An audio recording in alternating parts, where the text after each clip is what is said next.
banter while I adjust. Oh, we are live. Okay, good. I'm glad I didn't put that to my mouth and say nasty things about Jordan.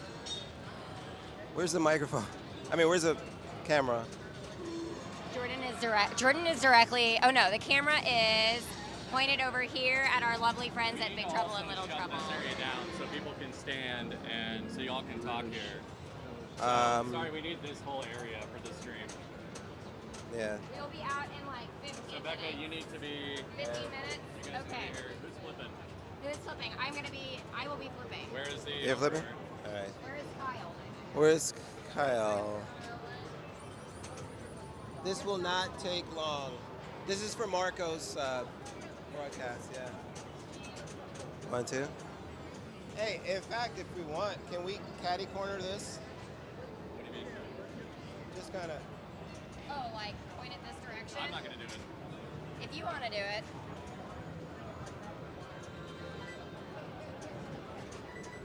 Manu's got guts. He's moving the homebrew games. All right, now you should be good. All right, here's Jeff. Where's our home brewer? What is this? Disorganization? I know it is pretty loud. No, go for it. Okay, go for it. That's pinball. That's pinball. We are here. We are here trying to do some Friday the 13th, which I don't know if I've actually played Friday the 13th. Manu, do you know if Friday the 13th's been around at shows? It has. Oh, there we are. It has. I probably haven't played it because I'm a punk. I don't like scary things. That's right, you don't like scary things. I'm really tempted to just go start like actually playing this game. Yeah. I think I will. You gonna try and get all the nasty, scary stuff? I think I will. I don't actually know like what the full experience is. Here, I'm gonna go ahead and plunge out this player 3 really fast. Yeah. I feel some kind of way. We did kick some people off of this game, and I think that one of my favorite things about just Expo in general is that we do have so many homebrews. Yes, thank you. Get this closer to my mouth. Let's make this weird. But I think one of my favorite things is that the homebrew area, like you will see lines at the new games, like Beetlejuice, it's packed. Yeti, it's packed. Pokemon, you got lines. But then I think the most heartwarming parts about Expo in and of itself is that the homebrew games, the longest lines. Like people are here to play the homebrews. Yeah, it's I love it. It's just so, now we've got the community engaged in the, what are the people who are not like the big manufacturers, what are they creating, you know? Oh, absolutely. And I think that it's something where all we want is for creativity to like shine. I feel like it's something where we live in a day and age where we lose that. And I think that, you know, I'd like to say that I'm a creative person. I try. But I think the amount of work that goes into, I'm going to design a game. Yeah. It's truly. What a cool game. What am I? I love it. So what a great talk. You can pick all 10 movies and you can battle your way. Come on over here, bud. It's good to see you again, man. What's your name? Kyle. So we did This one. yeah, at Expo, that's right.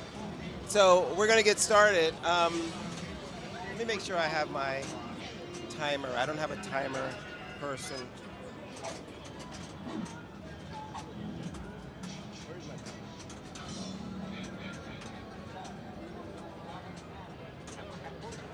Ready to do this? You're popping in now.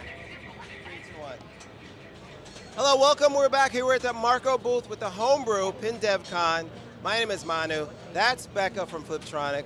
And we have Kyle, who you guys remember and know and love, the creator of Big Trouble in Little China. And this is Friday the 13th. Now, did this come first? This was my first game. So this one debuted 2 years ago at TPF 24. I'm gonna move you over. I'm gonna move you over this way a little. Totally. Actually, let's switch. Here we go. There we go. Yeah, so this is my first game, debuted here 2 years ago. I got home with this game and I immediately started working on Big Trouble. So this is my first game, so it's near and dear to my heart. Okay, I don't believe you because this is a finished Stern game. So now, can we really see what you worked on? Because it has to look like a little rough and junky, and this doesn't. So what I wanted when I bring a game to the show, I want to make sure that people kind of have that layer of polish and the game kind of looks well put together. So it's awesome that other creators kind of bring their games in various states of completion. For me, it was important. I'm kind of just being snarky. Okay. All right. No. So what you see is what you get. You know, a couple little trouble areas here and there that any time anybody creates something, they always look at it very critically, like, oh, if I only done this or done that. But for what it was, the experience level that I had, I'm very proud of the game. This is okay. So this was done 2 years ago. What number of games? So I know a lot of homebrewers have done multiple games. What number game is this for you? So this is number 1. All right. Big Trouble is number 2, and I'm working on number 3, which will hopefully be here next year at TPF. What was your inspiration first for the movie theme? I'm a total 80s nerd. So I grew up in the video store. My dad was a policeman, but one of his side hustles was he owned a video rental store. So I went to visit my dad. He would just put me behind the counter and say, pick whatever you want. What did I pick? Evil Dead, Reanimator, Friday the 13th, Nightmare on Elm Street. So Big Trouble in Little China, right? So these are the movies that I grew up with at a time in my life where I was very impressionable. So now that I'm older, I just kind of want to recreate that experience. So some of the big guys probably wouldn't tackle this, and I figured, hey, there are 10 movies, the rights are all over the place, and video games and all kinds of stuff. So I said, probably nobody would get everything that they wanted, so I decided to build one on my own. All right, so being a homebrew builder, this is your first build. What resources or what inspiration did you look for to even get started? Right? Think about you're talking to a person who wants to do this but has no idea how to get into it. So when I started, I didn't even know if I could build a game. So I said, okay, I'll try it. So at the same time, Ernie Silverbird, with Trident Pinball, started to put out kits. Like, here's a kit for Homebrew. I'm like, oh, I think I can do this. So Ernie has the patience of Job. He was able to walk me through all of my questions and issues. I bought the kit from him. So I'm like, okay, so I have the computer, I have the boards, I put it on like a couple of milk crates, and I got it flipping. I'm like, oh my God, this is gonna happen. Wait a minute. Let's computer and a board. Some of the homebrews have fast boards, which is how the game talks to the computer. With this one, I used Cobra. So Ernie was offering fast and Cobra. Cobra was a little bit more simple. It was like one board versus fast. It had multiple node boards. So I did the Cobra board. And the game, I knew I wanted it to be fast and brutal, so to me I wanted a combination of Iron Man and T2. So the right ramp on this game is from T2, the middle ramp is from KISS. So I didn't want to have some crazy, weird layout. I just wanted something very simple, 2 ramps, a bash toy, some drop targets and stuff, because I didn't know if I was going to be able to pull off. So it got flipping, I started to add assets, I started to code, it started to get away from me. I'm like, oh my God, this is going to become a thing, and then here you go. Now, when you started the design, did you use any digital things, or did you just draw it on a napkin? And I'm talking about the playfield layout. Legitimately a napkin, and I'm not being hyperbolic. I tried VPX for about 10 minutes. I'm like, no, I'm done. So I rage quit that. So I am very much a tinkerer, and I'm a doer. So I put the piece of wood down and I start drilling. And if it doesn't work, I cover it up with wood putty and I drill somewhere else. And I try to do all of those things in quick succession. Lots of practice, lots of prototyping. Like we talked about last time, I want to fail forward. I found 35 different ways not to do something, but as soon as you find a way that it works, then you move on to the next thing, and you fail, and then it works. So as best as I could, everything in this game is just a result of hours of testing, troubleshooting, and prototyping. I think that speaks volumes, because I wanted other homebrew creators who haven't gotten into this to understand the enemy of like creativity is pretty much everything. Right. So the fact that you laid this out on a napkin, I have a lot of new homebrew people say, well, what fancy digital things should I use to get started? And the only thing that's really going to do is interrupt your iteration, right? So you're a proponent of iterate, and don't block creativity. Absolutely. So there are 100 barriers of entry to homebrew. I've never coded anything. I don't know how to put together a cabinet. I don't know where to get the playfield. There's 1,000 reasons to say no. You just got to do it. Get a piece of wood, a computer. There's tons of resources out there. If you've never coded anything, if you don't know how to put everything together, it's a magic trick. You get a piece of wood flipping, and it's not fun. I mean, sure, you're batting a ball around, but then you add the light, and you add the music, and you add the call out, and then you add the UI. You've just now made a moment. So with me, the tools that I use are pretty rudimentary. So I use PowerPoint and CapCut were like the big things that I use. Yeah. Super easy tools, but it's all part of the magic trick. The screen is only up there for so long, but once you put all those things together, it just creates that moment for the player. Just for now, I'm going to ask Becca some questions. So you've been playing for a little while. All the lights went out, and it was very scary. Like, this really does feel like, I love a good horror movie, and this is one of those things where I like the way that this flips. I do really feel that, like, center kiss ramp. Like, I do like the torture of knowing that if that drop goes down, there is not a good chance I will get it back. The multi-ball is really satisfying. I need to figure out how to get the head to pop up. And then, what skill shot is this that's like tempting me to short plunge and then die immediately? So you've got the normal skill shot, you soft plunge and hit one of the Jason targets. This one is like a 3/4 plunge and you just hit the flashing drop. So the middle one is typically the one to go for.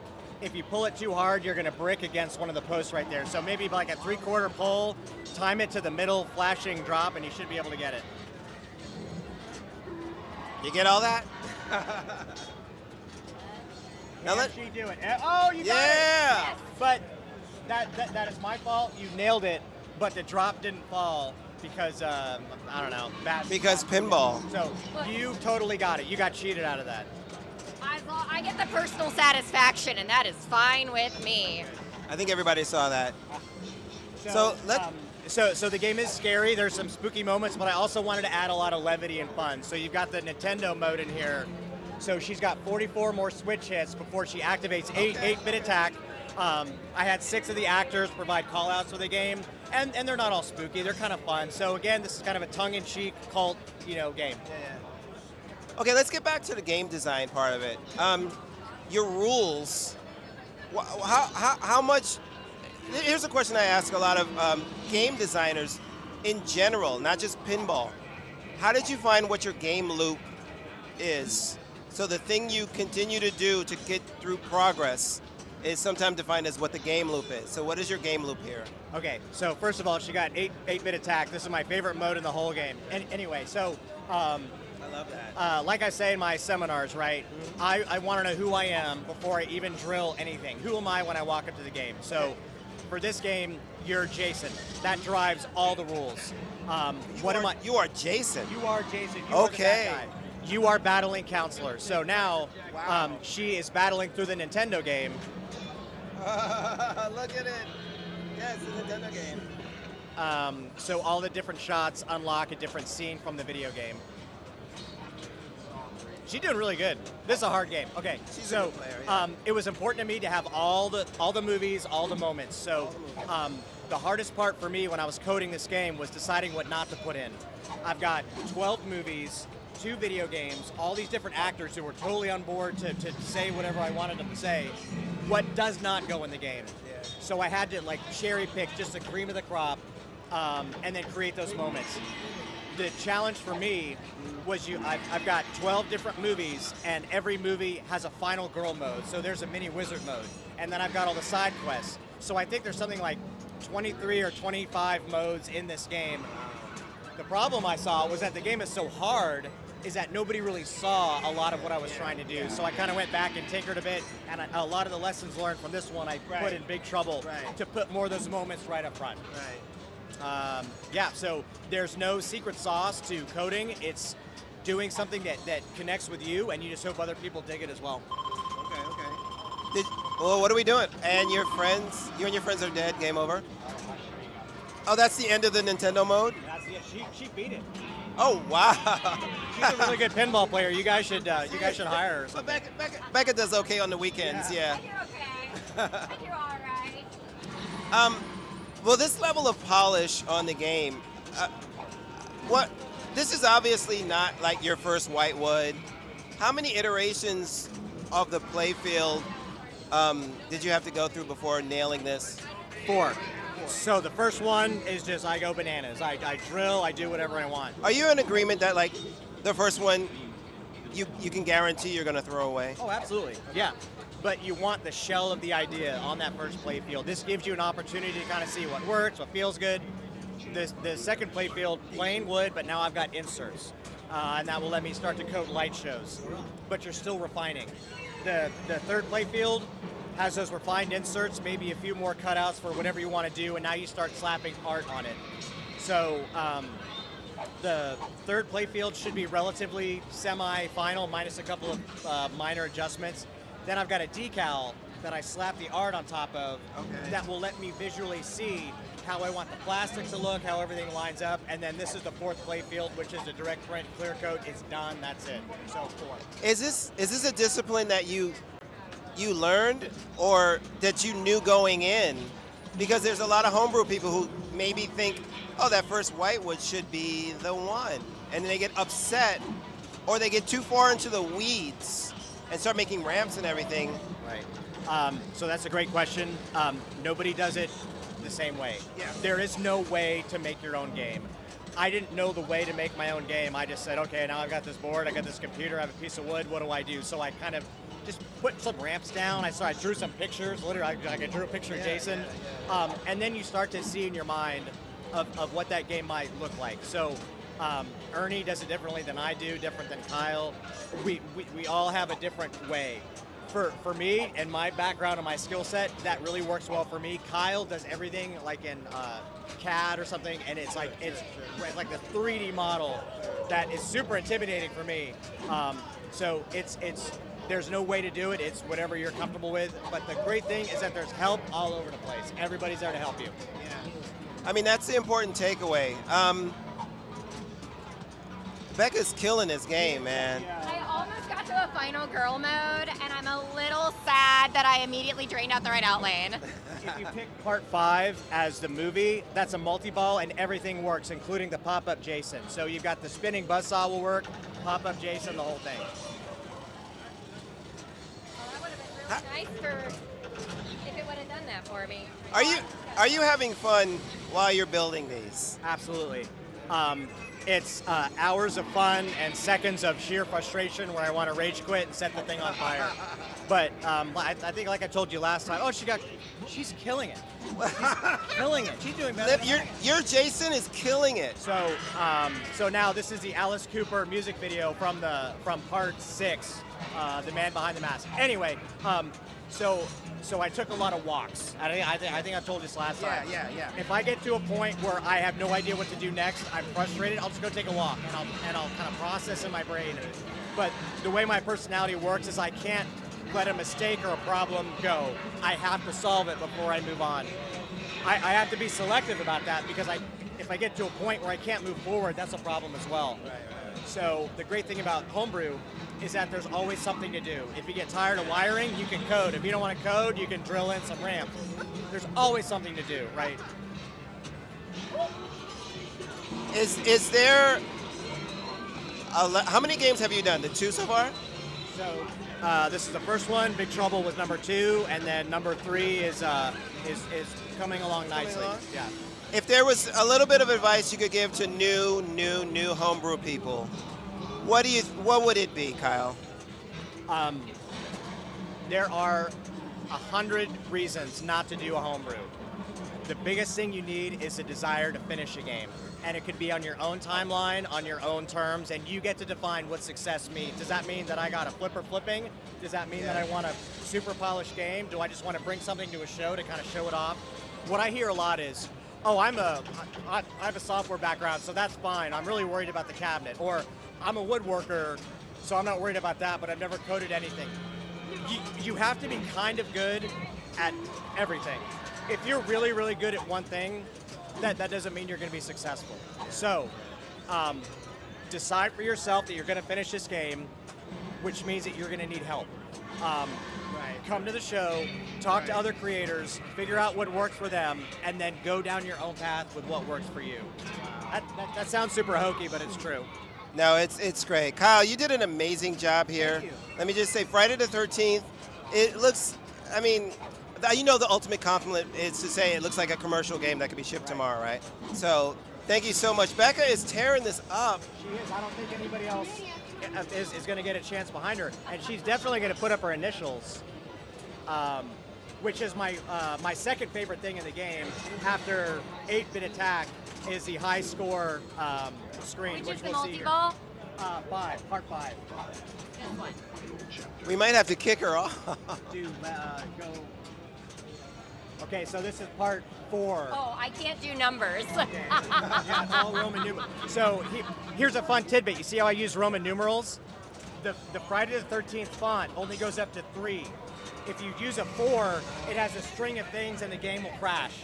So that's why there's a lot of Roman numerals in the game, because the font doesn't like numbers. Ask me how I figured that out. That was about a week of me pounding my head against the wall. Like, why doesn't my game work? Stuff like that. You never know.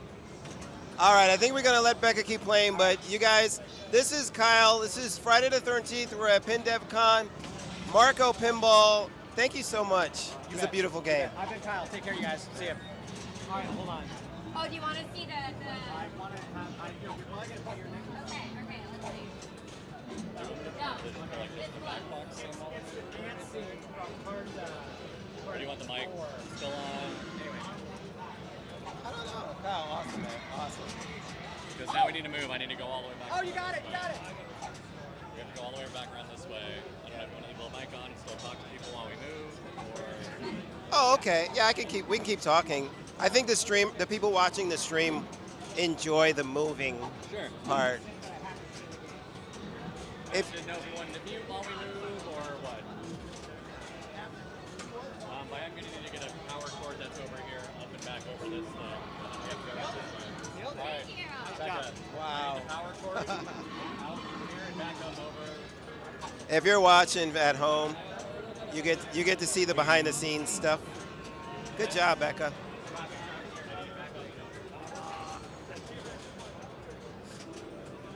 You need my help? Everybody's help I can get.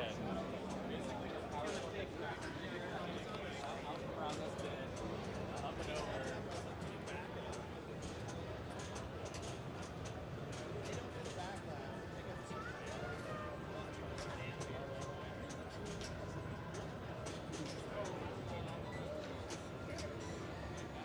Well, Becca's pulling it together. Yeah, no, up and over, up and over. Up and over, y'all. Yeah, big trouble. We need to get back out and around. I don't know why Erica did that in the first place. Okay, don't go too far with it. And he's holding it back. I want to do a little more lighting. It's so fun. That show creator, Don't pull it too hard because that might disconnect. I do a layout for your monitors. Get a clear path. Got a bump? Up and over. Thank you. Thanks. Sorry about that. Up and over. Swing past y'all. We're going to monster thing. We gotta watch out for. We're gonna have to clear a path in the air.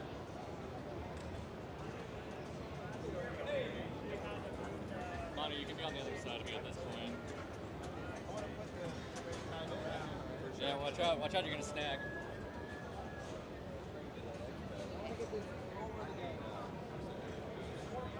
Roger shot I saw him. Yeah. Man, it was cool. Yeah. Up and over this game. Like, let's trade in people. I know. That works too. Lay down. Oh, I just need to tuck it. No. We're not doing that anymore. Okay. Limbo. All right.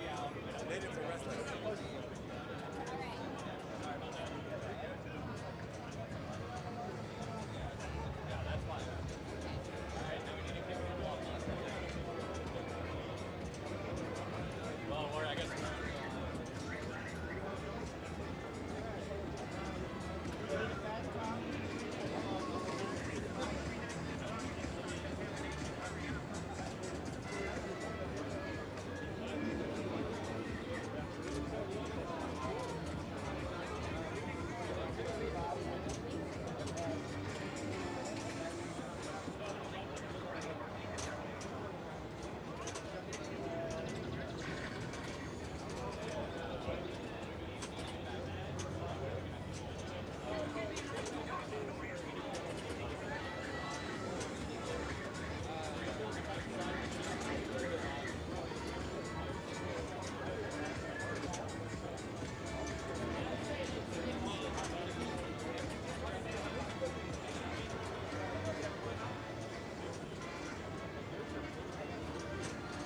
Erica.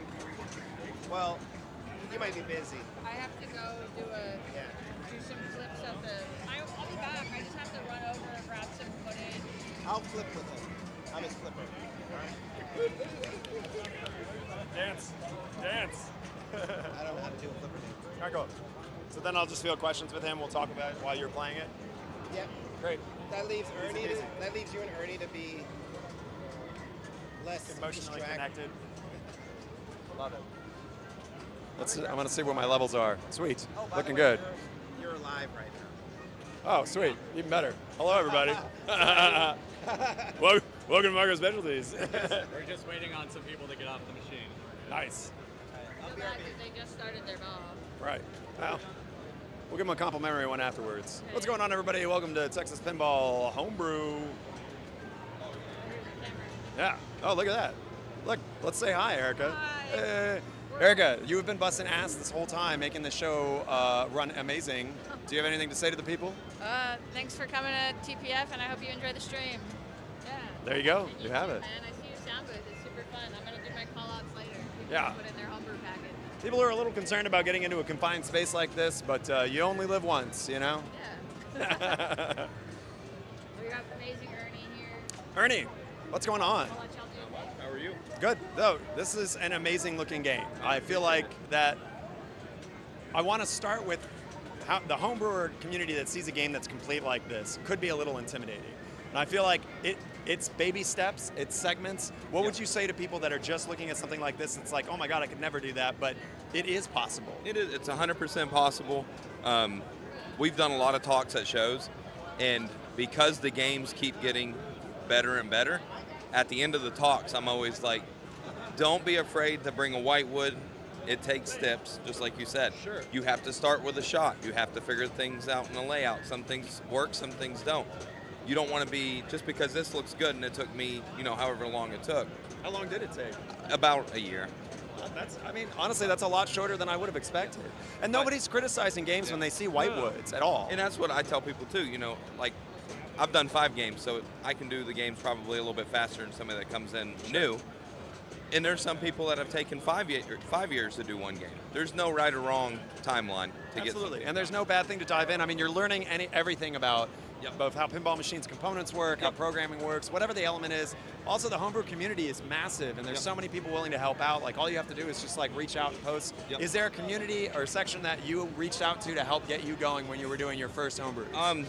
There was the Strictly Custom Facebook group, which is a great place for sharing things, but help-wise is not always the best area. Sure. So I actually created a Discord.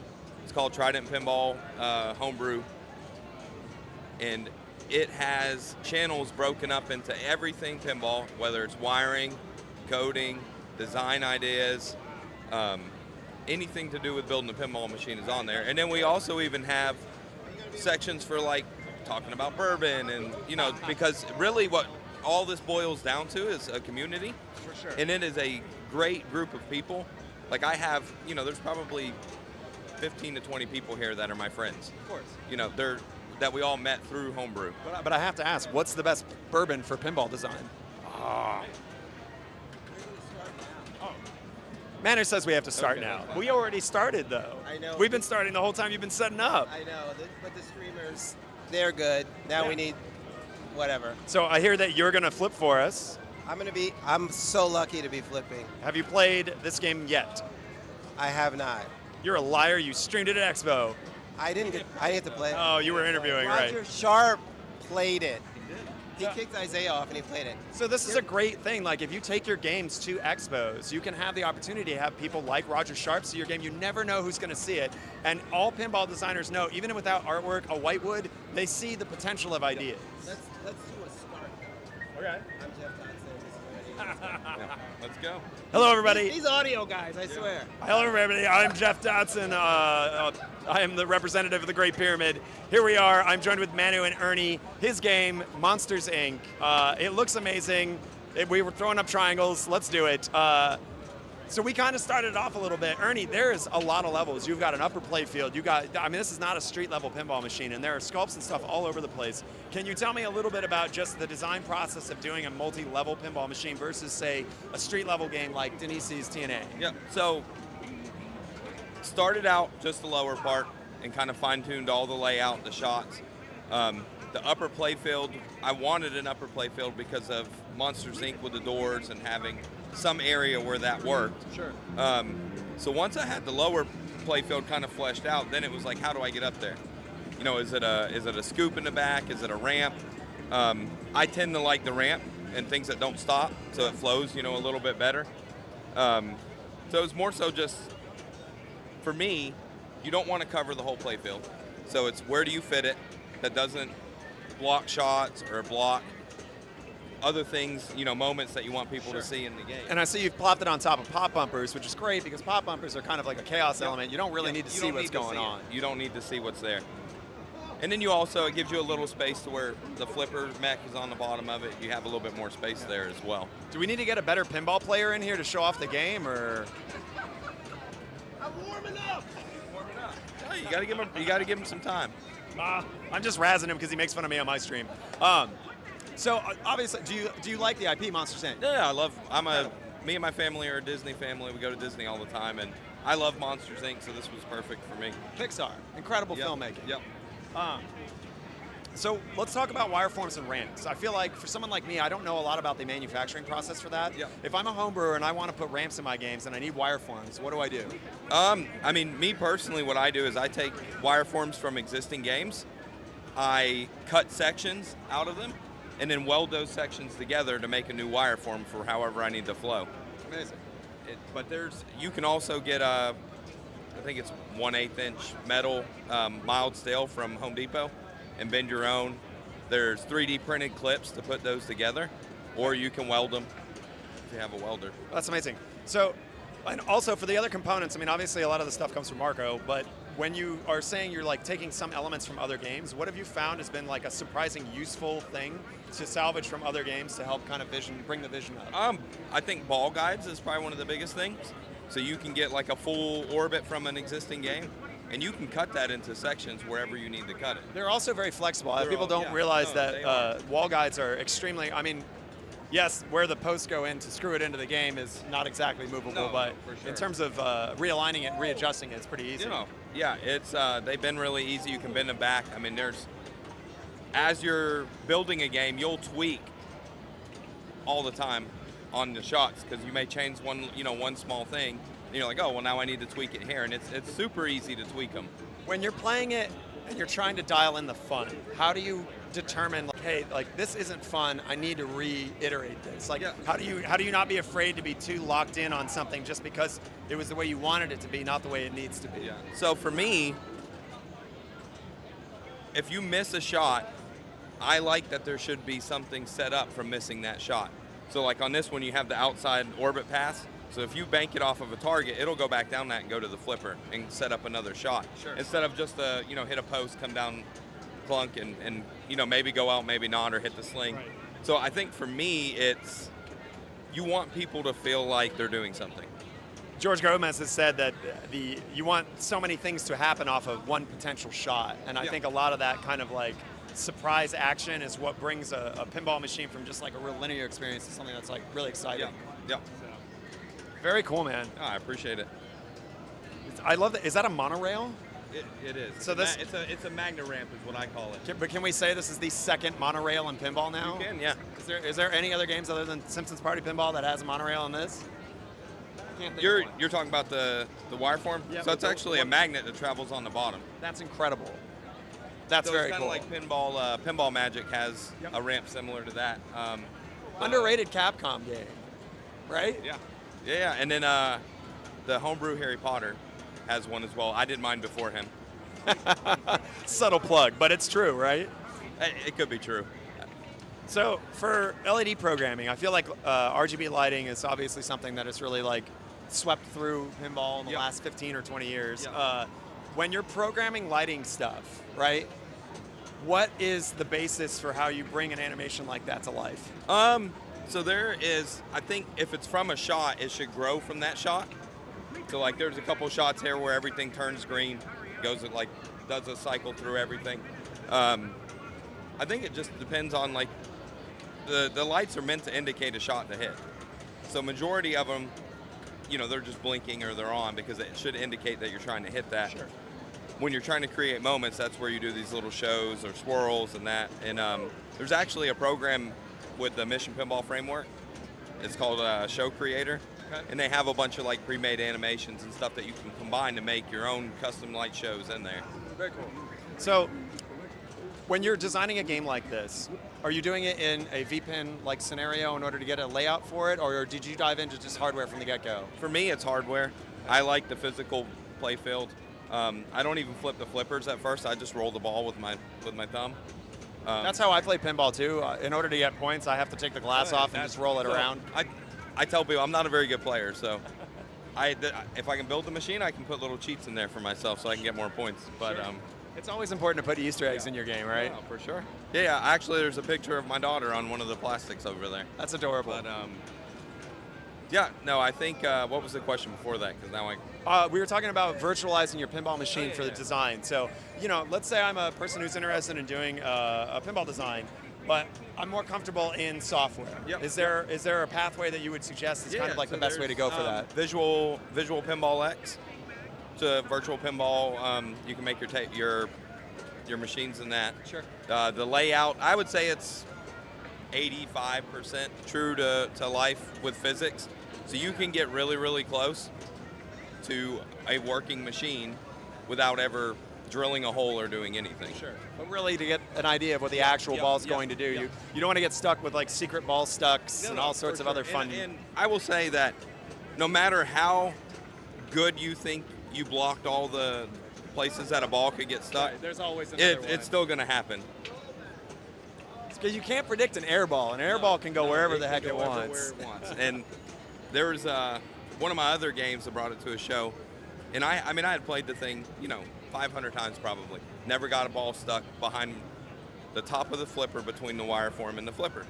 But at one show, the first show I brought it to, it did it like 15 times, so I had to take black duct tape and put it there just to stop it from getting in that spot and I had never seen it before. Would you say that duct tape is then the most important pinball hardware? I would say so. The black Gorilla Tape, that's extremely sticky, works really awesome when you gotta like block something.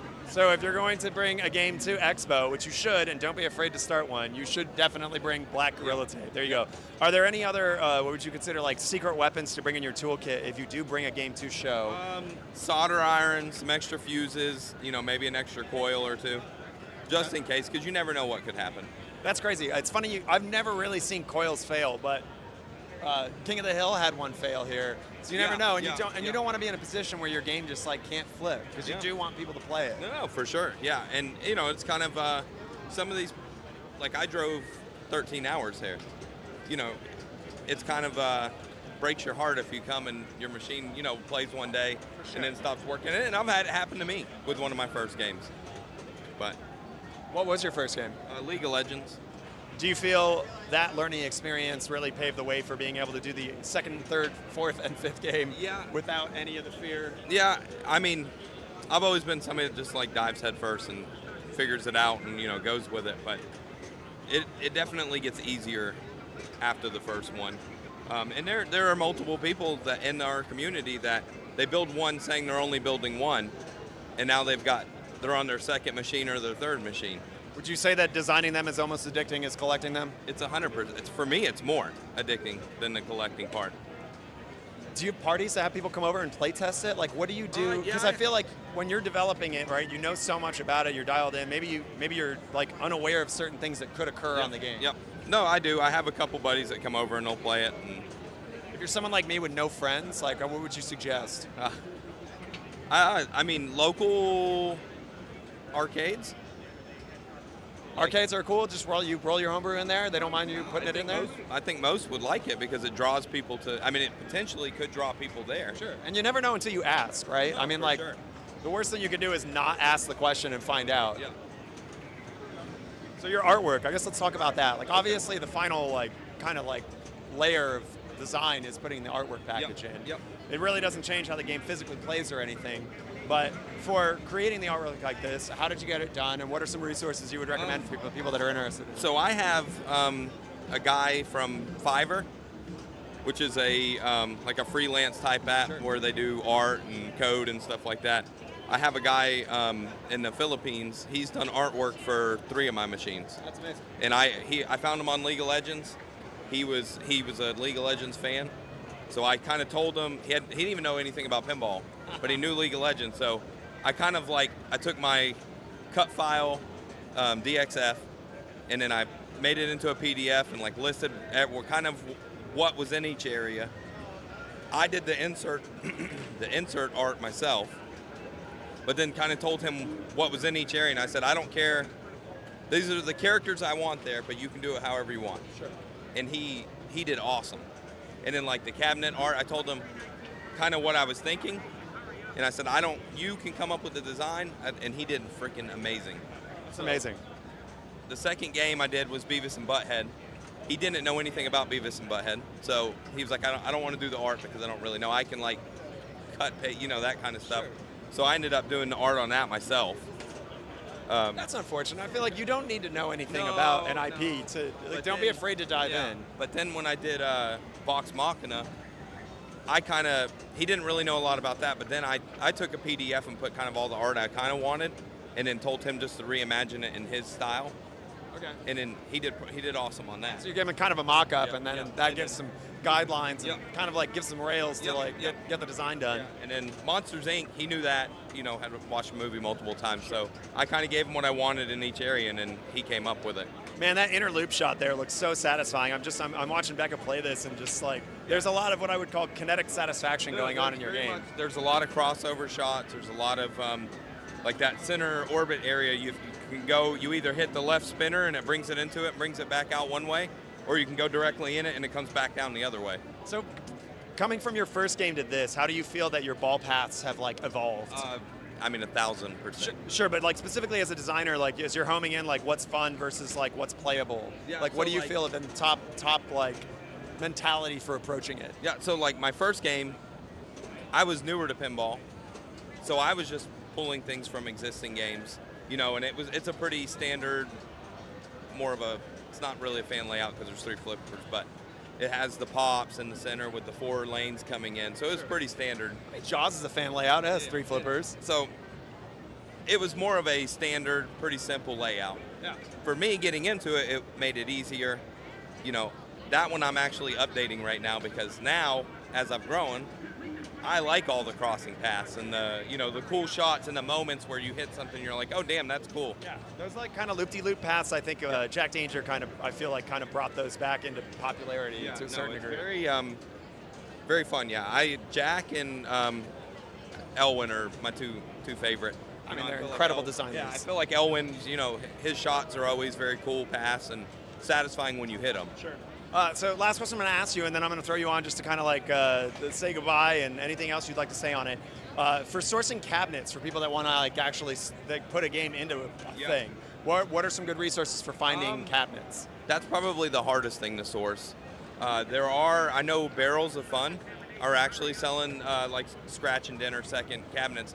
I don't know who that is. Oh, I'm joking. Yeah. That went over my head for a second.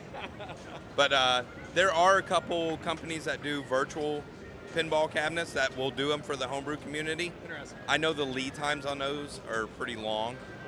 I think American Pinball had cabinets for sale on their website. Sure. And I was talking to them this week, and there could be some potential for homebrewers to have a good source from American to get some cabinets. Sure. So you never know what products come that are either damaged or have defects that they can't ship to market, but would be perfect for a homebrew. Oh no, yeah. Don't be afraid to email manufacturers and be like, hey, I need a cabinet. Can you help me? Even like wire forms and stuff. Yeah. Because I'm sure that they have rejects that are usable in a game like this, but not something going to a customer. Sure. All right, amazing. Well, here, step in, say your name and what your game is, and tell people to come check out. What's your message from fucking Texas TPF? Tell the people something. Yeah, I'm Ernie Silverberg. come check out the Monsters Inc. and all the other games out here. There's, I think last year there was maybe 5 homebrews. There's 14 here this year, and it keeps on growing. So come show the people out here love. They love to have people play their game, give feedback. Don't be mean though. No, don't. But that does nothing. Don't you talk about the best parts of the pinball and give the criticism in constructive ways so that they can be iterated on. For sure. So everybody that makes a pinball machine is a real person. Yeah, for sure. Ernie, thank you so much. Can you praise the Great Pyramid with me? All praise. Thank you so much for everybody who's checking out Monsters Inc. If you do make it to TPF, are you bringing this to other shows in the future? Yeah, it'll be at Expo. There you go. If you're coming to Expo, you can check out Monsters Inc. Other than that, I'm really sorry that Mano played so bad. We couldn't really experience any of the game. But, that's just how it is. That's the kind of player Manu is. So thank you, everybody. And, stand by as we hop on to other games. All right. Jeff, you got the next one, too. We're back to back, so we don't bother you anymore. Somebody want the mic while I move things? Yeah, I don't want to touch it. Rolling, rolling, rolling, rawhide. Where are we going?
I'm gonna check this game out while we're waiting for the designer.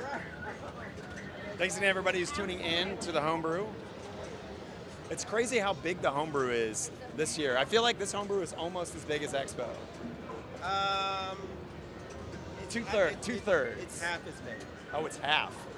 Yeah. It feels huge. This facility is definitely. I respect the carpet. Carpet is. I respect carpet. So hello.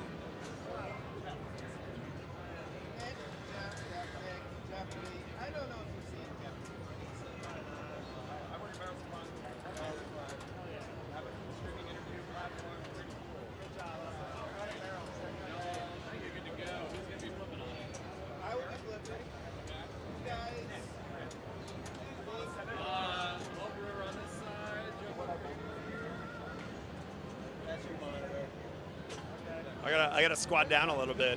I'm too tall for the frame. Martin in charge. Right? Do we need to move a rug more?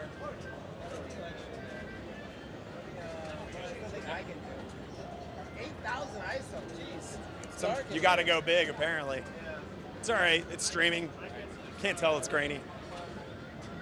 All right, whenever you guys are ready, Jeff. All right, let's do the intro. We'll give you a 5-minute warning at 12 minutes. Sounds good. What's going on, everybody? We are back for another Homebrew. I am hanging out with Nick. How's it going? We're looking at Road Blasters. The first thing that is immediately striking me is that we have a giant engine on here like Corvette. We got to talk about that. What an amazing sculpt. So I'm glad that you brought that up right away, because when I was designing my Pinball, I worked for Dodge, so I was like, FGM, F Corvette, I got to take that idea but bring it to the next level. So Corvette just shakes the ball, and I was like, it's got to be a ball lock. I love this. So is this an inline 8 or a V8? It's a V8. All right. That thing got a Hemi in it. So do you feel like having a Hemi in your pinball machine makes it perform better? Absolutely. It's 170 cc's, 10.7 cubic inches of displacement. I did the math. Amazing, amazing. So obviously the first thing I can notice from your game is that you can play it with a steering wheel controller. Yeah, so you mentioned that this game was Road Blasters. That steering wheel is actually from Road Blasters, which is an 80s Atari game. Amazing. Which was one of my favorite games as a kid.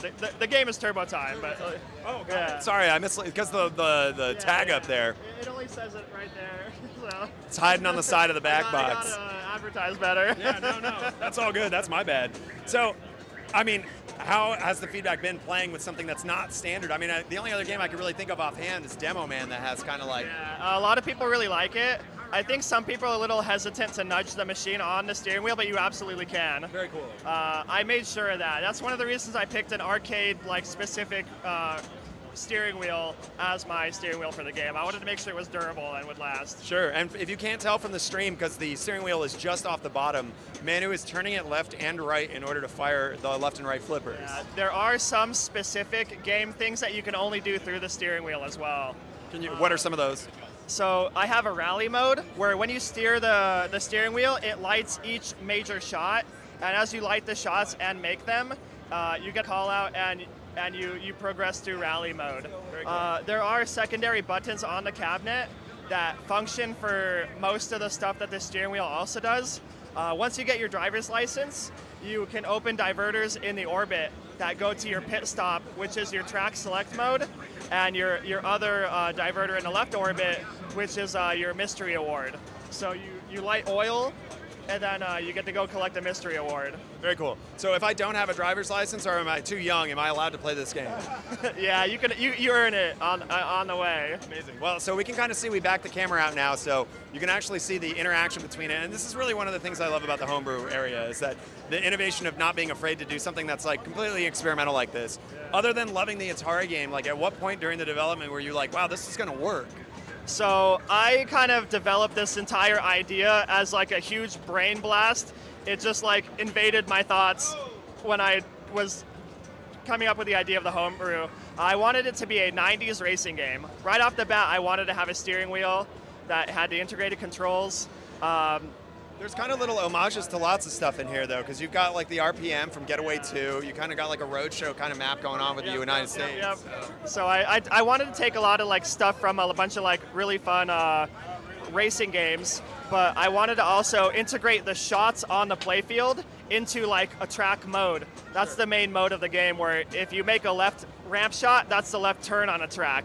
And the spots on the map are actual racetracks from around America that I've converted into pinball shots. That's amazing. I've noticed we got something else here. We were just talking about it the other day about interaction with glass in order to like give player feedback in a certain way. I've noticed you've got the Leaping Leaper stand-ups, Yep. and the cones on them hit the glass. Yep. So you brought that up exactly. Elvira is one of my favorite games. So the modes in this game are very reminiscent to how you would unlock them through Elvira as well. With like combo ramp shots. Which Elvira? Scared Stiff? Scared Stiff, okay. Yeah. So that's where I got that mech that with the pop targets is from Elvira. I just did traffic codes because in autocross, they have cones in a parking lot where you like have to drive through the track. So I've tried to represent every major motorsport in my game. There's drift mode, there's track mode, there's rally, there's autocross with the Cone Mania mode, and then there's just cruising.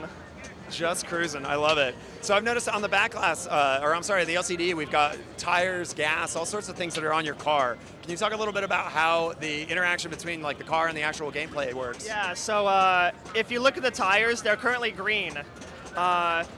If the left return kicker is green, and as your tires wear out, it'll go to yellow, then to red. And by left return kicker, you're talking about the bonsai run mechanic that's hiding in there. The left outer. Oh, I'm sorry. It looks like the slingshot has one too, though. The bonsai run mechanic is there, but it's there just mainly for fun, gotcha. as a call out. It says drive fast, turn left when you hit the kicker there. Can I ask a question?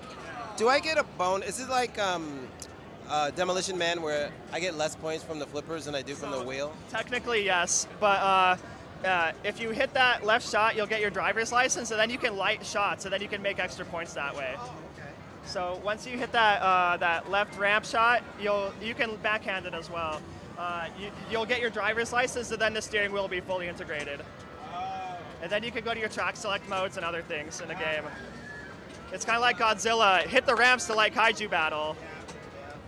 So, Manu, can you get us some blocks? Can we see how the engine works? Yeah. So the engine. Manu, can you play better? It's hard. I developed this game kind of after Steve Ritchie games, where it's just Fast and Furious. Right. Play better. Yeah, I get it. I like to joke around that like I'm not good at pinball. I'm only good at the game that I own. Like this is the only game I'm actually good at. So I've seen Steve Ritchie here. Has he played it? He's played it. I kind of like fanboy, like super hard when he's around to scare him away. I got to work on that. But he played it at Expo a few years ago when it was just a flipping whitewood. I don't know if he's played it today or at TPF this year. Sure. I really hope that he will. So we were talking about how not to be afraid to bring your game even when it doesn't have art, an early iteration of it, to any kind of like expo or presentation. What would you say to somebody who is in the process of thinking about starting a homebrew? Honestly, like, get it flipping. Get get your flippers working. Mount stuff to the playfield. See what works and see what doesn't, and bring it to a show. Like, you'll find stuff that you never realized. You know, you don't know what you don't know until other walks of life play your game, and you can get criticism, of course, but also helpful advice. Sure. And I think that like homebrew has gotten so far now that it's almost like intimidating to bring an unfinished game, but bring it. Yeah. We'll help you out. We'll get you flipping. We'll wire your game here if we need to. Like, the community is so supportive. Yeah. You are not alone when it comes to homebrew. Like, everybody wants all the homebrews to be better because it makes the homebrew area more of an experience for people to come to, and it helps more people see the games. So this is kind of an anniversary for Turbo Time. 2 years ago, I met Ernie and Marco and all the homebrew people, and I was like, I felt to myself like, I can do this. There is support here to get me to the finish line. Yeah. And so I started on Turbo Time 2 years ago. And I feel like now this is pretty much the finished product for this game, and I'm happy to bring it here and share it with everyone. Sure. Is this your first game? Yes. Man, what a doozy to like start on. Oh, I'm serious. Like, I've seen a lot of homebrewers come in with their first iterations of games, and this has got so much going on to it. And I think Manu really nailed it by saying this is so much fun. And I really think that's when you know you've nailed something special. Yeah, thank you. It's pretty fast. I like it. Like, the faster the game, the better for me personally. I'm so glad I'm not flipping because I know Manu would be making fun of me for playing. More. You will lose RP. So in this game, you don't get a nudge warning or a tilt warning. You just lose RPM, and you gain RPM by making flow shots. And if you choose automatic or manual transmission, it'll automatically shift for you in automatic, and if you go to 0 RPM, you won't stall your engine. In manual mode, you get skill shots, you get shifting, but you can also stall your engine, and you have to shift the plunger. So if you shift there, you gain playfield multiplier in the form of PSI. That's really cool. Making, flow shots. So I love that you've taken like traditional mechanics. So when you play, you stalled your engine. So you can shift and press the start button to restart your engine. So it's kind of a risk reward. Like, you can nudge all you want, but then there's also the risk there. So that's one thing I love about homebrew is all of these kind of like crazy modifications to rules. On the downside, how do you communicate this stuff to the players so they know how to do this? Right, flashing red lights, and there is like a how to play thing in the attract carousel, so the rules are there. Normally the rules cards would be here in the apron, but I've taken that space for my gauges. So yeah, honestly, like, I kind of feel a little bad for the normal player, but I know all the rules. I try to express that better. That's something I definitely need to work on. Also, you're making this game for you, but also exactly. It seems like it's just absolute fun just coming up and flipping and not knowing anything about the rules. Yeah. And really, like, I think every pinball machine needs to be that as well. It's kind of like a fool around to find out. Like, there's a bunch of modes where you just have to kind of make the shots. Like, drift mode is alternating left and right ramp shots. Yeah. And you can make that, but you don't know it's there until you hit like 2 or 3 in a row, and then the lights come on and say, hey, keep going. Manu, what's your favorite shot on this so far? So, well, that upper ramp, I made it once. It felt so good. So it's from the upper right flipper, right? This flipper to that ramp up there to the engine, I guess. Yeah. Sure. It feels really good when you hit it, but I only hit it once. So can you start the engine, the multi-ball for us now? We asked like twice now. So there's 2 ways to start the Pigeon multi-ball. The first way is to lock all 8 balls. That's a lot of balls. The second way is a modular concept. Like, say when you're playing Venom and you lock a ball and you don't want to start multi-ball, so you hit the start button and you choose to like keep the ball locked there to try to like build up. So you could roll this with like 6 pistons down or 5 pistons down if you needed to. As low as 1. So once you lock a ball, if you gain RPM, If you go over RPM, the callouts will say shift gears. And I've actually used the callouts from Getaway too, yeah. So Getaway. a little shameless there, but if you go over RPM, it'll spit the balls out, and then you go into a multi-ball. So however many balls you've locked up to that point is however many that you will get and you can be able to play with. And then at the same time, you're dealing with managing their RPM, increasing the playfield multiplier, potentially playing it with the steering wheel wild.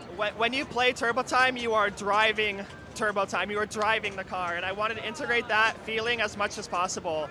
This is a 90s racing game as a homebrew pinball. So does flipping the flippers versus turning the wheel like give you any advantage in terms of scoring? So when you light your shots with the steering wheel, it does give you point advantages. Like say in drift mode, you'll get double scoring if you steer into the shots and make them. But in rally mode, I need to integrate the steering wheel more. I actually thought like if you steer left and steer right, it'll activate the flippers. But I thought like people would just kind of go a little crazy in that way. So I want to integrate it for later renditions, but not now. But I want to integrate when you light the shot and you hit the shot that's lit, it does give you more points. Interesting. Can I communicate that I'm emotionally in a lot of pain because this coffee is a lot hotter than I thought, but I'm trying to be cool about it.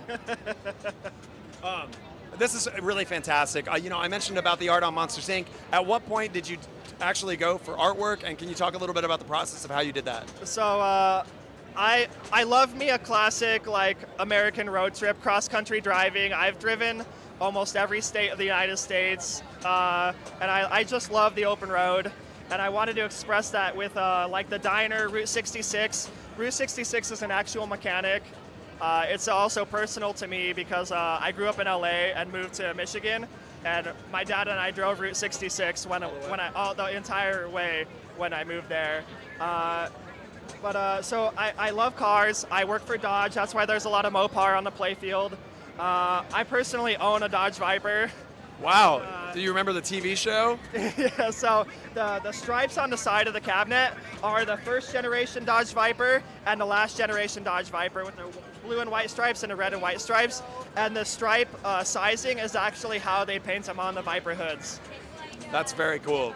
All right, last question. Does your game have a wizard mode? Yes. So if you finish a track, you get international. You can go to the Nürburgring or there's a track in Australia that you can also visit, and then it goes into your wizard mode where you shoot every shot, and everything's like a lot of points. But there's also like a secret mini wizard mode where there's a NOS button on the steering wheel. Ooh. And if you hit the gas lanes, you qualify your NOS. And my pop bumper is supposed to be your gas station, and I have octane targets lit up on the side of the Pinball over there. And if you hit all those, you build your NOS tank in the car graphic. Yep. And when you max it out and you hit the NOS button, you get max PSI, and everything just kind of goes crazy. And you have a unlimited ball save, because when you hit NOS in a racing game, if you're hitting the borders of the game, you don't care. You got NOS, man. You're gonna go. You got to go fast, you know. Right. That's funny. I think Manu got really close to filling up both his NOS tanks. I don't think he realized that. So you can actually. If you keep hitting the gas when you're in NOS, you can stay in NOS mode into perpetuity if you keep filling up your NOS as you go. I feel like no engine would like that. Yeah, we'll see. The Pinball's good for it, though. That's amazing. Well, Nick, I really appreciate it. I'm going to give you the stage here. If there's anything you want to say, just say your name and your game. And yeah, if you're going to have this at other expos coming up.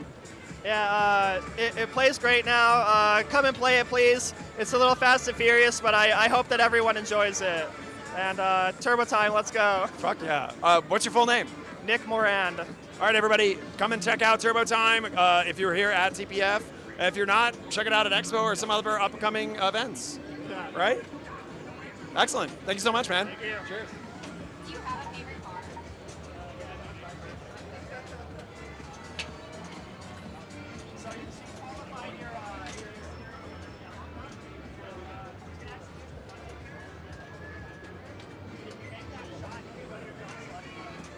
Are you guys done?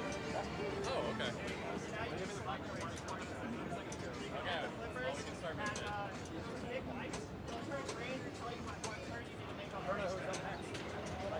Pokemon, it's over here. Do you know who's doing the interview? I do not. Okay. based on how many. Those are my two. Somebody. You just need to like turn to select it. Okay, Becca, we need to prioritize Okay. moving stuff. Okay. Who's hosting or who's interviewing next for Pokemon? There's look. go find out. Okay.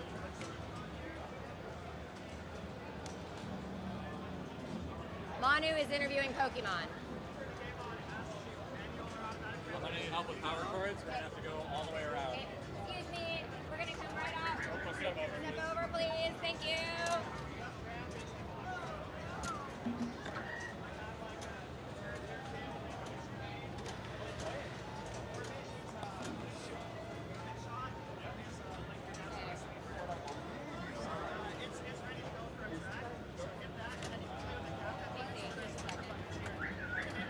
Hold on, we might actually have to go back this way. Back this way? Yeah. Okay. Sorry, we're gonna go back around this way. Gonna throw it back around your feet. Sorry. Hop on over. Excuse me. Amazing. Sorry, y'all. You need to kind of You watch guys, out. gonna come around Still through. coming this way. Still Coming this way. Step on over this, please. Still coming this Get way. it nice and Sir. close. Oh, there we go. Thank you. Come all the way around here. Stepping all the way around here. You just grab my ass. Sir, what I'm gonna. Let's see. I just need you to step physically impossible right to grab on your over ass. that. Perfect, perfect. Thank you, thank you, thank you.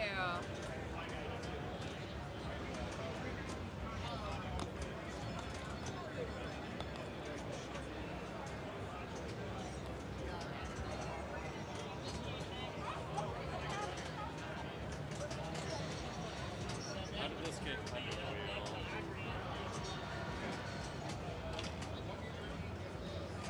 Can you like kick it under? Yep, yep.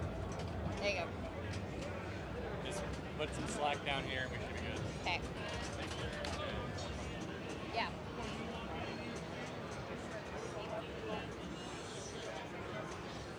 Hit my head on that. Let me hand Manu the mic. Manu, are you interviewing? Jeff said he could do it because he could probably do it better. No. Unless Jack wants to interview. I know. I love you guys. I We just tried. said that to him. I love you. I gotta go. And Daddy Gomez won't let him. Womp womp. Like, because I'd love to flip. Look. You want to flip it? Sure, I'd love to flip that. I gotta pee. I gotta pee. No. Yellow shirt. Hey, Hello, I'm Owen. I'm Jeff. Jeff, Your nice brother to works meet with you. me. Oh, yeah. Work at Barrels? What's up, bud? Hey, nice How to you doing? meet you. Nice to see you again. I don't know if we met, but I played this like years ago. Fucking love it. Oh, thank you. But you know Jeff. He does, but he does now. Well, okay. Well, you know his brother. So yeah, you guys are just gonna have fun. Rebecca here from Fliptronic is going to flip the game, so you can focus on talking. And in 12 minutes, we'll give you a 5-minute warning, and then you're done. I really appreciate it. Thank you. I've never used one of these before. Oh, it's not bad. Good. There is DSLR? Oh, it's Broco's. Oh, right on. I've never handled anything like this. I feel for that. Just press the button. Halfway. Oh, no.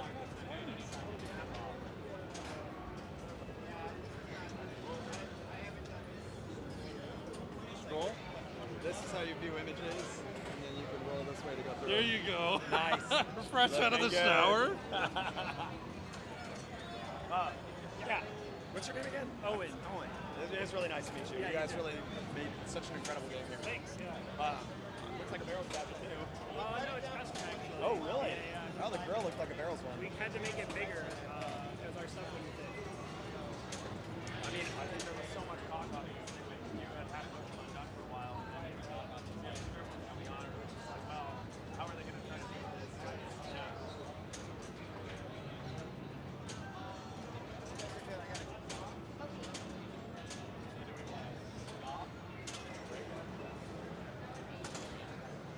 It sucks that they made the type so small. I feel like they. Oh, yeah. Yeah.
Alrighty, what's going on, everybody? I'm Jeff from Dirty Pool Pinball. I'm joined by Owen with Pokemon.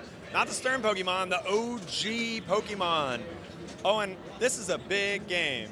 It's a wide body. It is, yeah. We wanted to have a lot of shots, and we couldn't make everything fit in a standard body, so we decided to go with wide body. Nice. So you gave me a little teaser that this is kind of an homage to TNG, Yeah, one of my TNG. favorite Steve Ritchie games. Yeah, it was my favorite game. I had one for a long time. Now this is the only game I own, but definitely inspired by it. That's one of the reasons we have a wide body, and we have the best shot from that game, the Picard maneuver.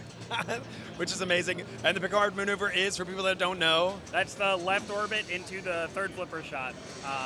And then it returns to your right lower flipper, so you can repeat it just like in TNG. so this looks like an awesome and very fast game. I noticed the ramps on this are absolutely enormous. This is like Surf and Safari on steroids. Right, yeah, we wanted the ramps to be really attractive and really big so that they were like easily hittable. Like our main goal was to make this game flowy, so we didn't want any like super tight shots there. Now, is there a mechanic that rewards that flow? So one of the ways you collect Pokemon is by comboing shots. So as you combo shots, you'll increase your Pokedex counter. And that's how you get to some of the mini wizard modes with the legendary birds. We have like Articuno, Zapdos, and Moltres. So whenever you collect enough, you can start one of those modes, and if you do all of them, then you can battle Mewtwo. Very cool, very cool. So you and your brother Luke, who works at Barrels of Fun, took on this project how long ago? I think 2022 is when we started. We brought a game to 2022 Expo that was like technically Pokemon, but it was completely different.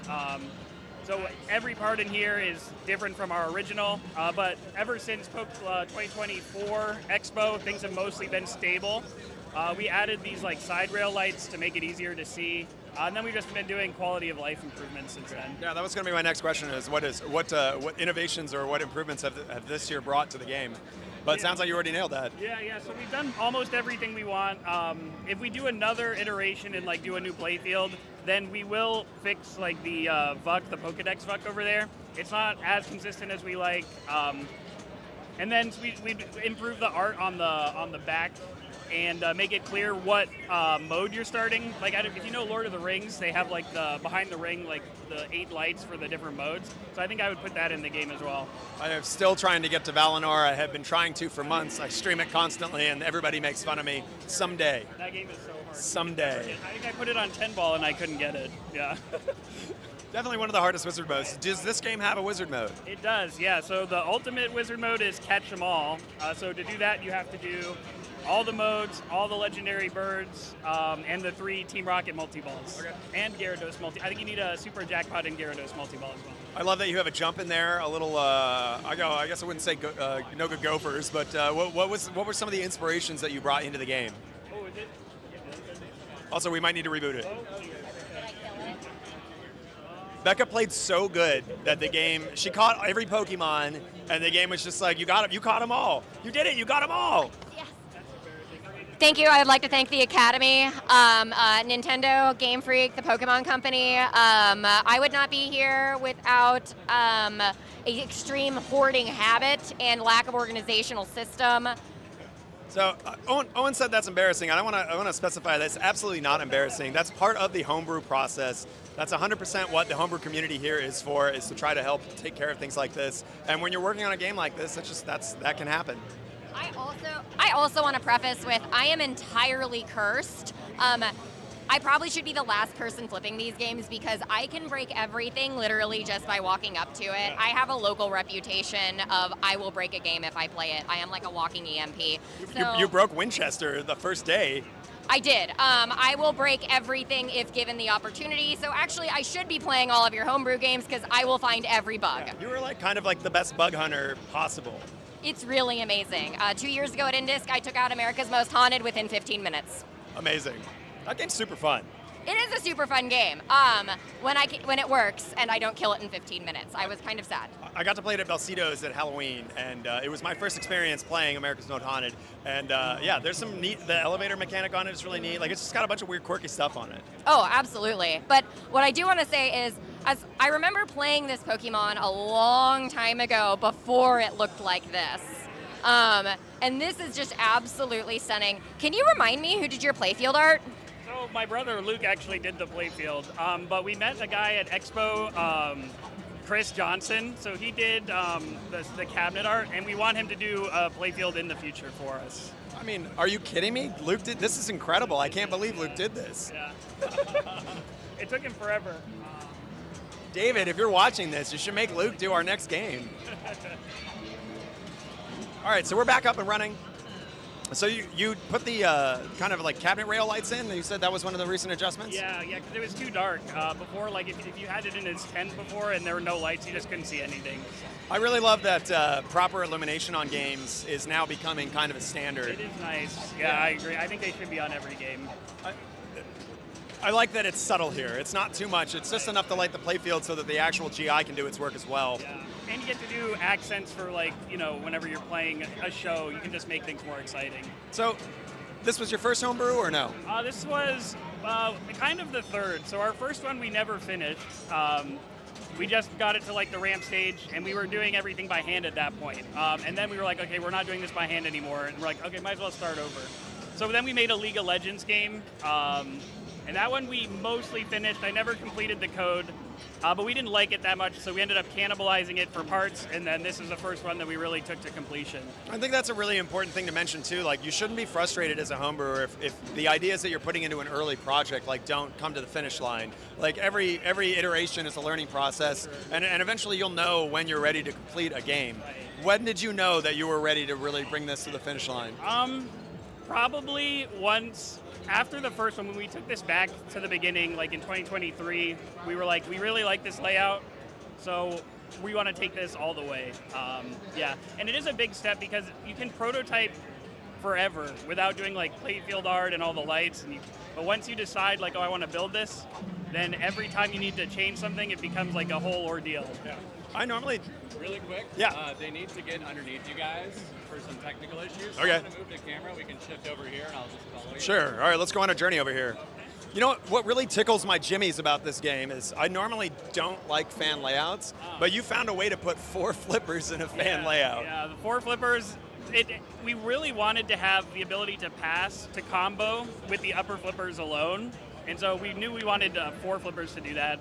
And then, of course, we based it on TNG, which was a 3-flipper game. Right. So we always knew we wanted 3, and then the 4th one was just for fun. So we didn't end up getting the upper flipper passing as we initially planned it. We wanted the left and right ramps to actually feed the upper flippers and then make them hittable from both flippers. But the geometry was just too difficult. Speaking of geometry, the other thing that rustles my jimmy jams is it looks like you bent the entrance ramp so that the side flippers can make a better shot into the main center. Yep. So that was a somewhat late change. It was kind of a compromise because we couldn't get the shots that we wanted. So we said, okay, we'll make the center ramp at least hittable from all of them. Right. I don't know enough about Pokemon. I've been playing the hell out of Arceus and ZA with my daughter. That's a Gyarados? It is a Gyarados. Did I do it? Yeah, holy moly. Yeah. I'm so proud of myself. In terms of sculpts, did you 3D print these yourself? We did 3D print it. We found someone on Fiverr. So before, in fact, that was a new thing I think this year. I don't know that we had that at Expo last time, but we found someone on Fiverr. We gave him the shape of our VUK and said, can you build a Gyarados around it? And he did, and it looks fantastic. I was so impressed, I didn't think it would be possible. So you're not the first person who's mentioned that Fiverr has helped them get their game to the finish line. The Monsters, Inc. Was talking about how they did that for their playfield artwork. What is a good way of finding people that are good on Fiverr, not getting scammed, and getting somebody that can actually like produce great stuff? I guess I'm probably not the best person to ask. That's the only time I've used Fiverr, actually, was to get that done. And I just put out a bunch of feelers and was like, is this something you think you can do? So I looked at like the work that they'd posted. I don't necessarily have great advice for not getting scammed. I was fortunate not to get scammed, and I got a really like quality product at the end. Not to imply people are getting scammed, but it is the internet, and that really shakes my shimmy shams. You know what I mean? Right. Yeah, and that was a 4-day print actually, because we did it in multicolor.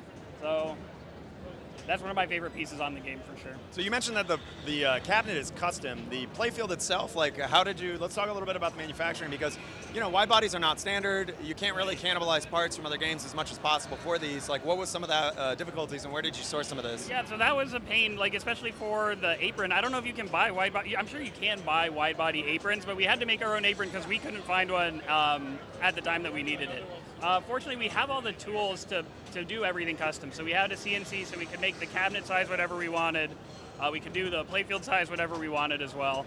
And Luke, as you know, he's pretty good at CAD. So getting everything prepared, like in the digital world, to then eventually move to the physical was not a big hassle. Sure. That's amazing. So how did you guys divide the labor, being brothers, and how was it easier or harder to work with another person on a project like this? Much easier to have. I don't know how people finish pinball machines by themselves. I think it's incredible. It's nice to have someone motivate you, and then you can motivate them back so a project never goes stale. In terms of dividing the work, this was a mostly shared effort, although Luke always does 100% of the CAD, and I do like 99.9% of the code. And then we share things like assembly. We both work on assembly. Excellent partnership. All right, we're going to slide back so that we don't have this bright light from the overhead shining here. I think that they were, in an effort to resolve some of the power issues that we were having on the other side of the Homebrew area, we had to slide over. Gotcha. There's secret holes everywhere in here, if you know what I mean. We got to slide over more. It's really tickling my ticky tanks. All right, so just a little bit. We've got 3 lights on each shot. Can you talk a little bit about how the ramps, mode lights and stuff work? Yeah, so the main way to start modes, all shots are lit white, and if you hit 3 shots to spell gym. So at the very back of the playfield, there's like a sign that says gym, so you can track your progress there. And then there's 8 different badge modes that you can play. So that's the first track. The second track is the Pokemon catching and evolving. So those are the 3 lights that you mentioned on 6 of the shots. So we have Geodude as the left orbit, Bulbasaur as the left ramp, Pikachu as the center ramp, Charmander on the right ramp, Squirtle on the second right ramp, and Ghastly on the very right. So you hit each shot 1 time, that will allow you to catch it. So you catch Pokemon by then hitting the Pokedex. After you catch them, then it becomes 2 to qualify Evolve, and then 3 to qualify for the final Evolve. And that Pokédex is both a mini LCD, and honestly, I just noticed I hadn't seen the VUC fire before. You've kind of got a little bit of, like, I guess, a Houdini mechanic, for lack of a better word, where it launches the ball across the playfield. Yep. Yeah, so it's just a regular VUK, actually, but we have a piece of metal, and we adjust the power, so if we want to shoot it into the other side, we just increase the power. How do you handle flipper fade or coil fade for something like that? Fortunately, those don't. That one we haven't had problems with losing power. We do have like CPU fans though on all our flippers. Yeah, which is a great way to get rid of that. Right. There's a number of people that produce them. I know Pinmonk has really nice ones that have metal brackets, but there's plenty of 3D printed ones, and I mean they're pretty much just basic 40 or 20 millimeter fans, right? Yeah, and they make a huge difference. I think our first expo we didn't have fans, and then they just died after like 30 minutes. So. And our ramps are tall, so if you lose flipper power, then like you can't hit things, and that's no fun. And it helps make it more consistent. I would say if you are a home brewer and you are planning on bringing a game, like consider putting fans on there, because you think you play the game a lot at home, but you ain't seen nothing yet. For sure, yeah. So this game has been at Expo for a few years now. This game is now here right now. Do you have future projects that you're working on, or are you going to keep iterating on this? That's always the question. We always have more stuff that we want to do, right? I mentioned before like the VUK, but it is a lot of work. So we're kind of between moving on to the next project and taking this maybe back like one more time and really getting it locked in. Right. So we're kind of doing both. We have ideas. We haven't committed to like doing a new version of this one yet. And we also just moved to Texas like 6 months ago.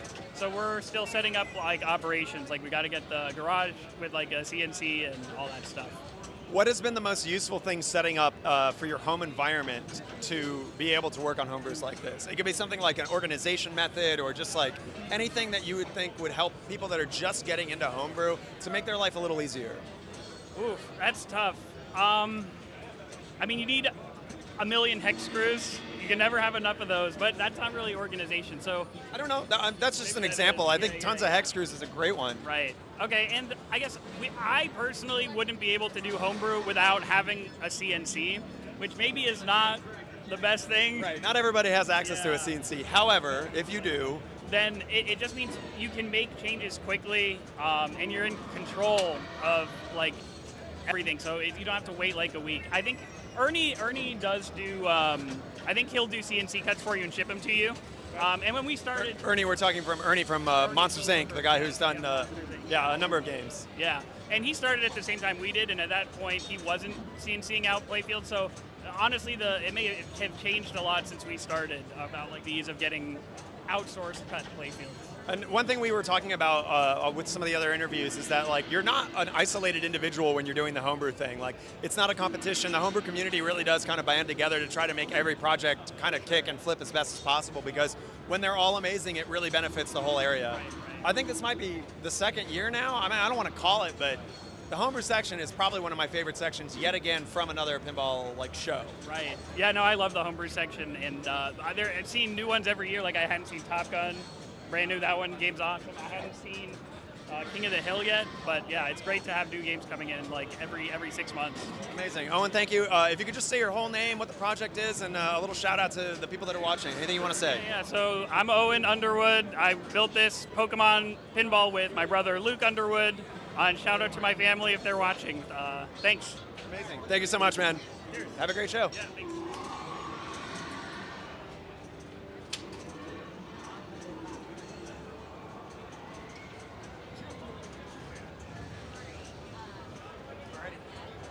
Good? All right.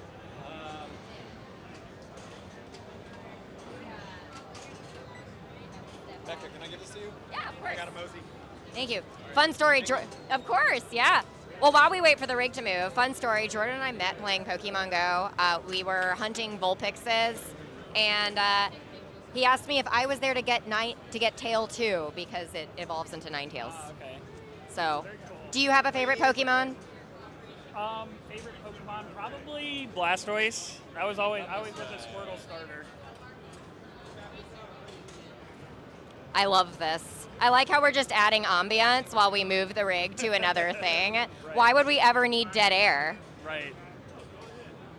Have you played Big Trouble yet? I have. I played it not here, but I played it in Chicago. Yeah. Have you played the rest of the homebrews? I haven't played everything yet, but I've played most of them. I'm still waiting for King of the Hill. Oh yeah, no, I'm very excited for King of the Hill. So I'm gonna go ahead and hand off this microphone to the crew over here. All right, who's gonna be on mic and actually conducting? I think, Manu, you're going to be on mic. Manu will be on mic. Manu will be on mic. And then are you guys gonna be our flippers? Yeah. Perfect. Beautiful. They're gonna talk shit with each. They're gonna talk a lot of shit. We're going. Are we ready to roll? So you give me the 5 when I'm ready. Wait, just so I get this right. What do you guys want to be known as? Not just Ralph and Jamie? Yeah. That's it? Yeah, Ralph, JBS show. Ralph, Jamie, JBS show. JBS show. Sure, All right. Ralph's fine. All right. Hey, Jordan, can I have that light, please? Yes.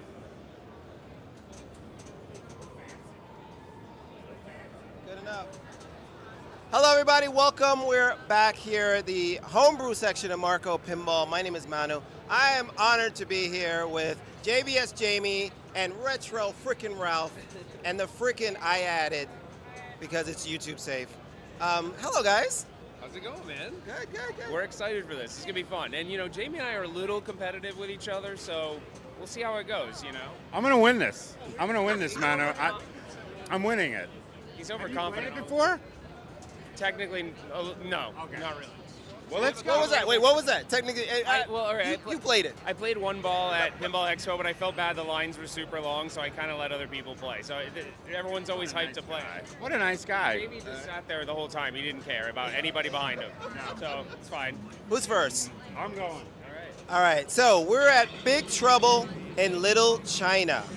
And the reason we're doing this kind of fun thing with Jamie and Ralph here is because we already spoke to Kyle. We have an interview in the bag about this game. This game is extremely popular. If you were watching earlier, we did Kyle's other game, which is Friday the 13th. And so now we're just going to have a little fun flipping on Big Trouble, which, believe it or not, Jamie, myself, and Ralph we don't get to play these because we're letting you guys play it. But What do you think so far, Ralph? I mean, they for sure captured the movie in this game. I mean, 100% captured the movie theme, which is awesome. So I'm excited to play. Uh-oh, that was quick. I didn't get to talk to Ralph for a while. I guess I'm talking to Jay. I got to dead bounce more. If I don't start dead bouncing, I'm terrible. Oh, is that just in general in pinball? It's just in general in pinball. I need to dead bounce better, and I get flipper happy. You know. I agree. My fault is kind of trying to drop catch everything. Yeah, I don't have drop catch in my arsenal, to be honest with you, Manu. You know, I think you may. Do you think you need it? Yeah, I think so. So this game is absolutely beautiful. If you haven't played it before, you know, come to a show this is what Homebrew is really all about. And the Homebrew section that Marco and Fast Pinball put together here at Expo and at TPF and at Houston Arcade Expo has been fantastic. I'm really proud to be a part of it. Are you? You should be. You really should be, because it's just fantastic. And everyone is so lovely in this booth because we want creators, and you never know what's going to come out of this. I mean, you just never know. Yeah. These look like Kyle's games look like commercial games. And we never want to scare Homebrew newbies off. Your game is probably not going to look like this when you first start, but don't let that scare you, because Kyle's game didn't look like this when he first started. No, I'm sure it's multiple iterations and takes time and tinkering and figuring out. I'm not a mechanical engineer, so I couldn't do any of this stuff. But I just love playing the Homebrews. It's one of my favorite part of the show. Look at him. All right, so Ralph, I was going to say we might need to do best of 3. I think that's the safest if we do best of 3. Well, how much time do we have? We have like 15 minutes, so Ralph's having a good ball already. So I was basing it off of your ball, though. Oh, that's fair. That's very, very fair. I'm just messing with you. Very, very fair. Guess who's not playing? I am not getting in the middle of this. No, it's okay. We're very competitive. So Ralph and I have this little competition that we do. Down, baby, you're going I down. know. Uh-oh. You know when they say that, they drain. Instant drainage right now. Oh, he's got 2-ball multi-ball. Uh-oh, Spaghetti-O. But we have this competition, Manu. When we come to a show together, we play 11 games, and the first 6 or wins. 11 games. Or whatever. Well, if you win, you get to the loser gets to choose the next game, and then they go first. It's just this little thing that we do. We're doing it for a challenge coin. If you see Ralph here, hit him up for a challenge coin. Wow, Ralph is a... It's the gloves, Manu. It's the fact that he wears gloves even for a homebrew game. I don't understand that. The last time I wore gloves, I played better, but people started making fun of me. Well, rightfully so. Rightfully so. What's next? A light? Gonna put a light? He's gonna have a light. He's gonna have pin shape. That was so unfair. He's talking smack. Well, whatever, man. He was laying it on thick because your ball time was too long. All right, so hey, I'm gonna come correct about the gloves, okay? And this is a personal choice. Yeah. But I have very sweaty hands, Manu. Like, it's sweaty. And I feel like it's out of respect, really, because does anybody really want to put their hands on a sweaty lock bar? No, and you don't want to do the thing where you take your shirt and you wipe down. No, so Jamie may think it's goofy, and you know what? People do make fun of me, but I'm confident. I'm okay with it. I'm not insecure about it at all. I injured my hand once, and I wore the gloves, and I found that they were actually better for me to play with. Man. And then people on stream made fun of me, and I fell into that. Don't. I did. Mono, don't. No, I did. Don't. I'm gonna give you the confidence to wear the gloves. I need to check in and see how Jamie's doing, because I'm a little bit stressed out that he's gonna beat me. Let's talk more about the game.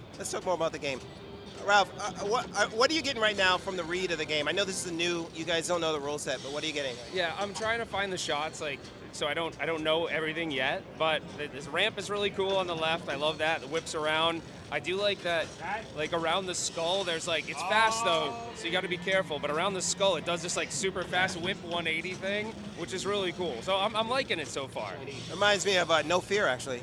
A little bit, and the artwork is like really spectacular. So I don't know if people can see it on the stream well. Hopefully they can, but the art just like ties it all in. So it's they did a really good job on it. Like to me, homebrews are getting so good now that this looks like a commercial game to me. Like if this was being sold, I would be like, oh yeah, it looks ready to go. This could be on your next like reveal stream or whatever, or YouTube channel, right? 100% could, and I know this is a movie that a lot of people have nostalgia for, so I feel like it was a smart game to make a homebrew out of. I mean, there's so many great homebrews. I know we're talking about this one, but like I haven't even played, there's the Top Gun Maverick one here now. There's a whole bunch of great games. So like I always encourage people, like if you want to see the next generation or these ideas people come with, I feel like they come from homebrew now. Like they're doing very creative things. Don't you think? Yes. Well, yes, I do. Some of the people making homebrew are getting hired. Yeah, and that's amazing. Like it had, what was I always forget his name, the one that got hired over at American originally that made Sonic. I always forget his name. Oh, Ryan McSquid? Yeah, like I mean that's a great, if you like Sonic, that's a great game. The Pokemon one, I mean obviously there's now a Pokemon by Stern, that's another fun one, but Ralph, do you think that the companies like Stern and JHB are looking at the homebrew, what they're creating, and going after those licenses? I don't know, that's a really good question. I gotta think that because homebrew ties into the nostalgia so much, like they usually choose like these real, the ones that haven't been done yet, I do think they look at that, I do. All right, Ralph's up. It went all right. Come on over, Jamie. It went all right. He's winning right now, though. You're winning. Oh, okay, I wasn't sure. You're All winning. right. I wasn't sure who's winning. He's winning right now, but I believe in ball 3. By the way, it only takes one ball, boys and girls. And Ralph has a tendency to choke when he's ahead. I heard. Yeah. So I'm not worried about it. Let's talk more about the game. So what do you feel right now while shooting it? So the left orbit and the magnet up there to get that shot is really wicked cool. Uh-oh. I have to figure out how to get the multi-ball. Obviously, I know it's the green shots in the middle, so I'm going to work on that on ball 3. I like the mystery. I like the cutout scenes. This is not a typical homebrew, right? I mean, because it's hard to say, though, because this is becoming what the typical homebrew is. That's true. I mean, I understand what you're saying, right? But the classic version of the homebrew is a bare wood with some stuff stapled to it, and then hopefully... Maybe that was that way like 5 years ago, yes. And then all of a sudden, these machines are starting to come out, like Saw, and that was a really unbelievable machine. Tony Hawk. I haven't played Top Gun yet, and that's the talk of the town here. So, yeah, they've just done an amazing job. These artists are what they are. They're artists. And you know what it is? It's the enabling of the community by companies like Fast, Pinball, and all the companies that are coming out with node boards and stuff to make your life easier.